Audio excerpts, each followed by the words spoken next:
Next question, partnership we are continuing. Change in relationship between partners is called as reconstitution of partnership.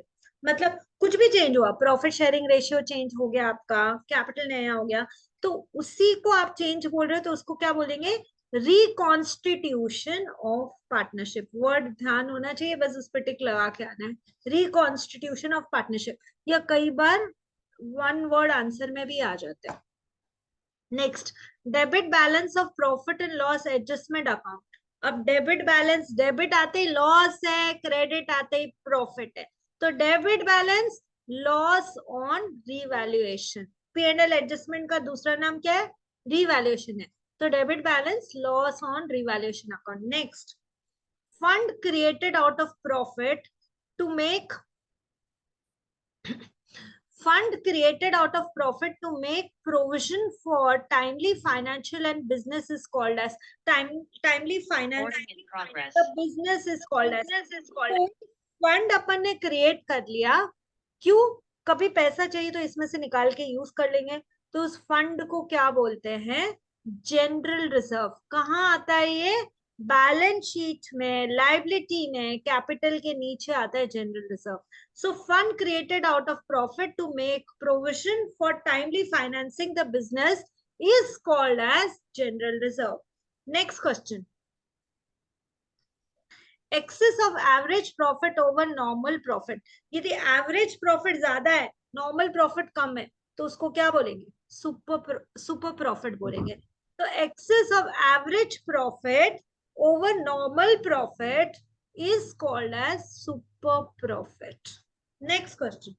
Ratio which is surrendered by old partner. Old partner छोड़ के गया in favor of new partner is called as sacrifice ratio. इसको ऐसे याद करो, घर में किसी के यदि कोई मर जाता है, तो वो अपना जो कुछ भी पार्टनर, जो भी प्रॉपर्टी वगैरह है, वो जो बच्चे हैं उनके लिए छोड़ के जाता है ना, सैक्रिफाइस करके जाता है।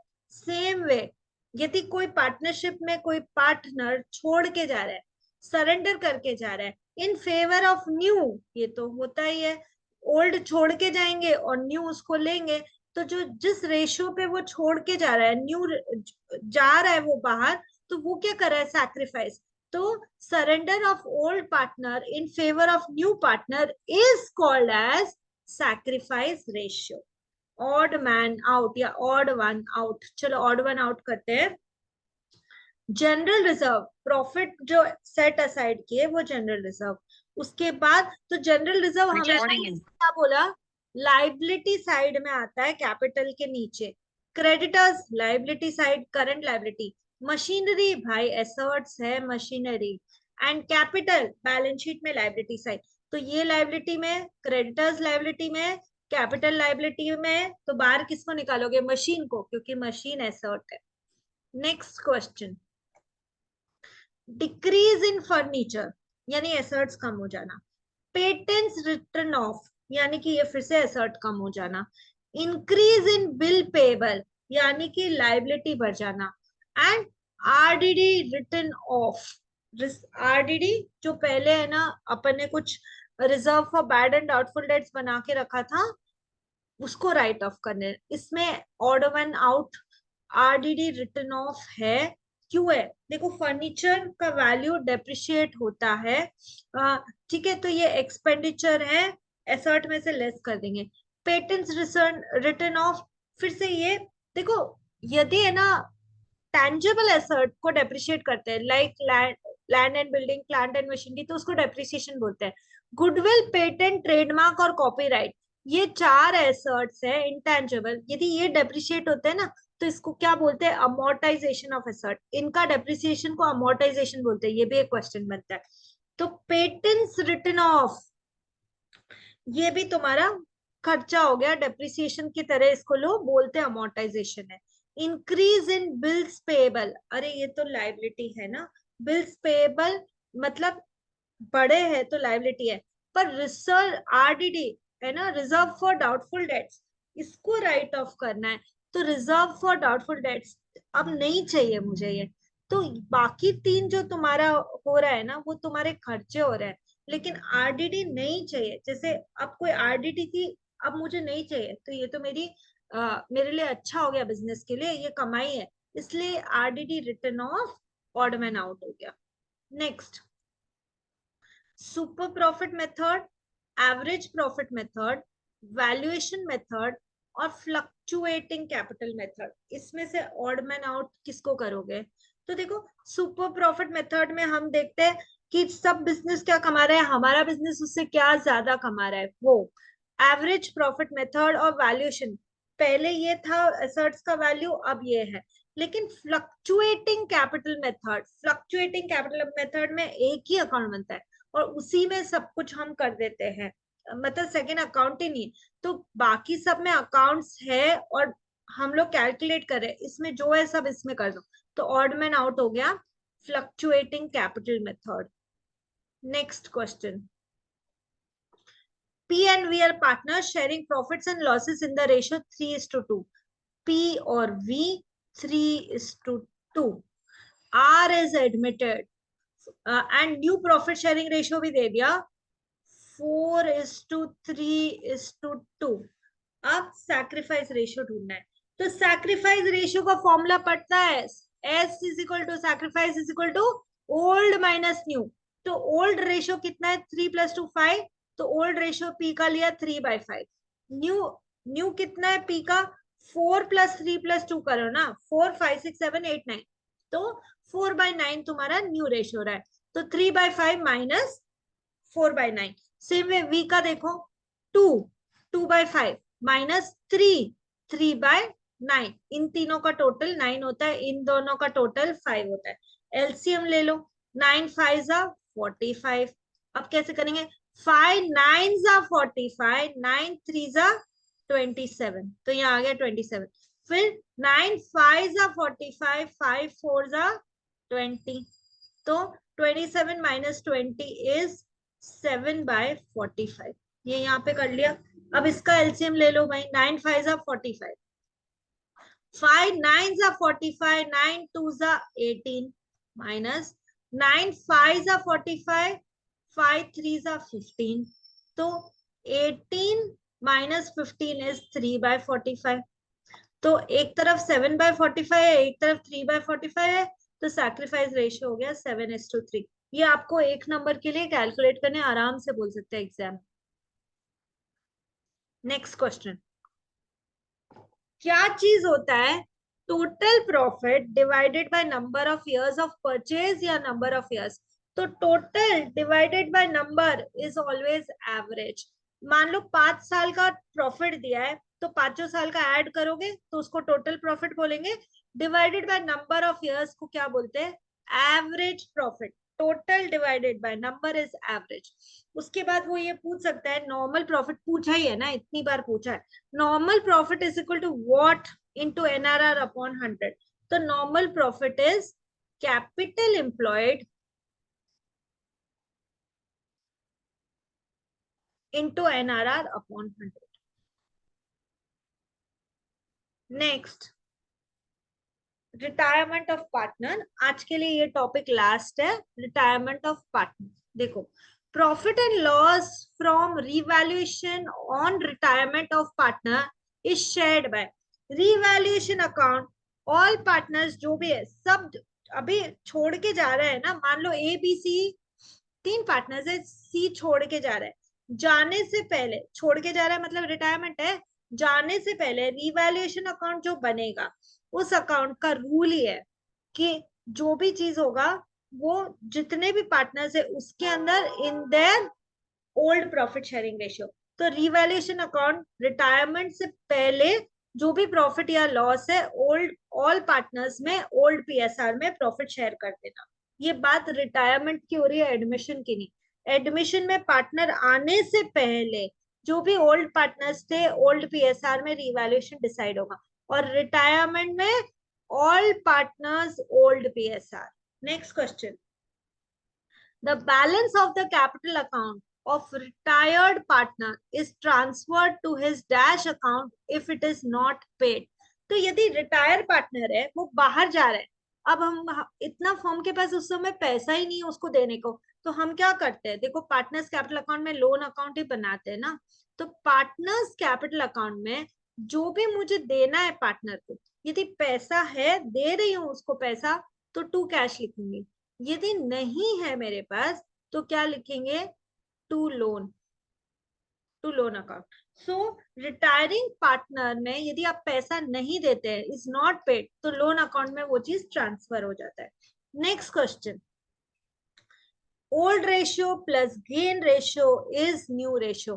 भाई देखो कैसे भी घुमा लो इसको, sacrifice is equal to old minus new होता है, तो यदि मैं बोलती हूँ gain is equal to new minus old होता है, इतना याद है। अब इसने ओल्ड और गेन पूछा, ठीक है, ओल्ड और गेन, तो ओल्ड और गेन, यदि देखो यदि ये गेन है, यदि मैं इसको माइनस ओल्ड को इस साइड में लाऊंगी इक्वल टू के, तो ये प्लस ओल्ड हो जाएगा ना, gain plus old is equal to new ratio. Gain ratio plus old ratio is new ratio. एक नंबर के लिए कितना इजी है ये, बस ध्यान करना है। Next, A B C are partners in ratio 5:3:2, यानी कि ये ए, ये बी, ये C. If B retires new ratio will be, simple सा, और कोई इंफॉर्मेशन नहीं दिया, बी पे रख दो उंगली, बी रिटायर, तो नया रेशियो ए और सी में कितना बचा, 5:2। Answer is 5:2। ऐसे क्वेश्चन भी तो पूछ लेते हैं 1 नंबर के लिए, and it's so easy. Next, if goodwill account is raised to the extent of retiring partner share, dash account is to be good debited। सिर्फ रिटायरिंग पार्टनर के शेयर तक अपने को हिसाब करना है, तो कौन सा अकाउंट डेबिट होगा, ऑब्वियसली गुडविल। हिसाब भी तो गुडविल का ही कर रहे हो, क्योंकि जब पार्टनर रिटायर होता है तो सिर्फ अपने शेयर का कैपिटल नहीं लेके जाता, अपने हिस्से का गुडविल भी बिजनेस से लेके आएगा, क्यों लेके जाएगा, क्योंकि जब उसका एडमिशन हुआ था आपने सिर्फ कैपिटल नहीं मंगाई थी, उससे शेयर ऑफ गुडविल भी मंगाया था। तो अब रिटायर हो रहा है, वो जा रहा है, तो कैपिटल भी लेके जाएगा और वो गुडविल का हिस्सा भी लेके जाएगा। Next, retiring partner share of goodwill is dash to continuing partners capital account. तो रिटायरिंग पार्टनर जो है उसका जो भी शेयर ऑफ गुडविल है डेबिटेड टू कंटिन्यूइंग पार्टनर्स, ठीक है, it is debited to continuing partners capital account. Next, ABC share of profit is 1/2, 3/10 and 1/5. A, B, C. C गया बाहर, न्यू पीएसआर क्या होगा, तो सबसे पहले तो न्यूमरेटर सेम करो ना, सॉरी डिनोमिनेटर सेम करो ना, एक 2 है, एक 5 है, एक 10 है, एलसीएम लो, 10 की टेबल में सब आ जाएगा, तो 2 5 are 10, 5 1 are 5, इधर लो, उसके बाद 10 1 are 10, 1 3 are 3, 5 2 are 10, 2 1 are 2। तो मुझे जो नया रेशियो मिल रहा है एबीसी का, जो मतलब रेशियो था, बेसिकली डिनोमिनेटर सेम नहीं होते, सबसे पहला काम यही करो, उसको सेम करो, तो 5:3:2 ये रेशियो है। अब इसने क्या बोला, सी रिटायर हो गया, ठीक है, हो जा रिटायर, इसको काट दो, सी को, रिटायर हो गया, बचा क्या ए और बी के बीच में, 5:3। तो न्यू रेशियो जो भी है, न्यू पीएसआर मतलब प्रॉफिट शेयरिंग रेशियो 5:3 हो जाएगा। Next, the ratio which is obtained by deducting old ratio from new ratio, old ratio from new ratio, यानी कि new minus old, old ratio from new ratio is gain ratio। अभी क्या बोला था मैंने, sacrifice is equal to old minus new, gain is equal to new minus old, लेकिन उसको घुमा के पूछ लिया ना, ratio which is obtained from deducting old from new, यानी कि न्यू में से ओल्ड को माइनस कर रहा है, ओल्ड फ्रॉम न्यू यानी कि new minus old, which is gain ratio, important, घुमा के पूछ सकता है वो। Next, the method under which amount payable to retiring partner is paid at the time of lump sum method, कि एक साथ वो रिटायर हो रहा है, पूरा पैसा उसको दे दो eight the time of retirement, इस मेथड का नाम क्या है, आंसर इज लमसम मेथड। एक एक नंबर का क्वेश्चन है, लेकिन सब मिलके कितने बन जाते हैं, 20 नंबर के क्वेश्चंस, 20 में से 20 आता है, सिर्फ ध्यान देना है इधर। Balance shown by capital of retiring partner, तो कैपिटल अकाउंट रिटायरिंग पार्टनर का क्रेडिट बैलेंस ही दिखाएगा ना। अरे इतना तो याद रखो, मैंने क्लास में क्या बोला था, C for capital, C for credit, D for drawing, D for debit. तो कैपिटल का जो बैलेंस बचा है जो उसको देना है उसका क्रेडिट बैलेंस ही होगा. Next, maximum rate of interest payable on loan is 12% per annum for retiring partner.